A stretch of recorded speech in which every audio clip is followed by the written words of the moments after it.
یہ اس قیدی کو اپنے کنگ کے پاس پکڑ کر لاتے ہیں اور لوگ دیکھتے ہی کہتے ہیں کہ یہ تو شنگ لنگ ہے اور یہ کافی دنوں سے غائب ہے، اور کہتے ہیں کہ یہ اتنے دنوں سے کہاں غائب تھا، اور تبھی وہ اسے اپنے کنگ کے سامنے پیش کر دیتے ہیں۔ اور اس کے بعد وہ کنگ کو کہتا ہے کہ تمہیں میرے بغیر رہنا نہیں آتا کیا؟ جب بھی جاتا ہوں تم مجھے کھینچ کر لے آتے ہو اور تم ہر بار یہی کرتے ہو۔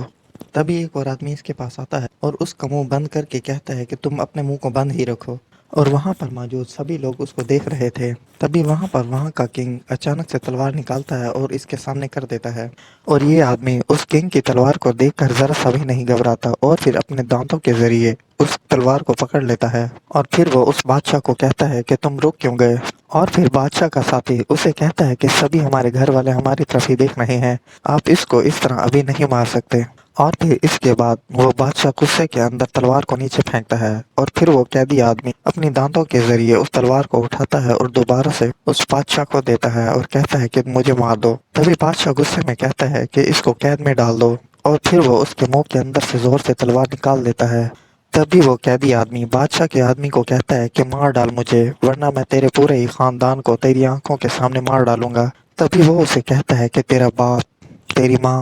تیری بیوی اور تیرے بچے سبھی کو میں مار ڈالوں گا، اور کہتا ہے کہ کسی کو بھی زندہ نہیں چھوڑوں گا، یہ وعدہ ہے میرا۔ اور پھر اس کے بعد وہ اپنے ساتھیوں کو اسے پکڑنے کے لیے کہتا ہے، تبھی اس کے ساتھی اس کو نیچے لٹا دیتے ہیں، اور جو اس کے ہاتھ بندھے ہوئے تھے یہ لوگ اس کے ہاتھوں کو بھی کھول دیتے ہیں، اور پھر اس کے بعد اس کا ہاتھ زمین کے اوپر رکھ دیتے ہیں۔ تبھی بادشاہ کا آدمی اس کی ہاتھ کی پٹی کھولنے کے بعد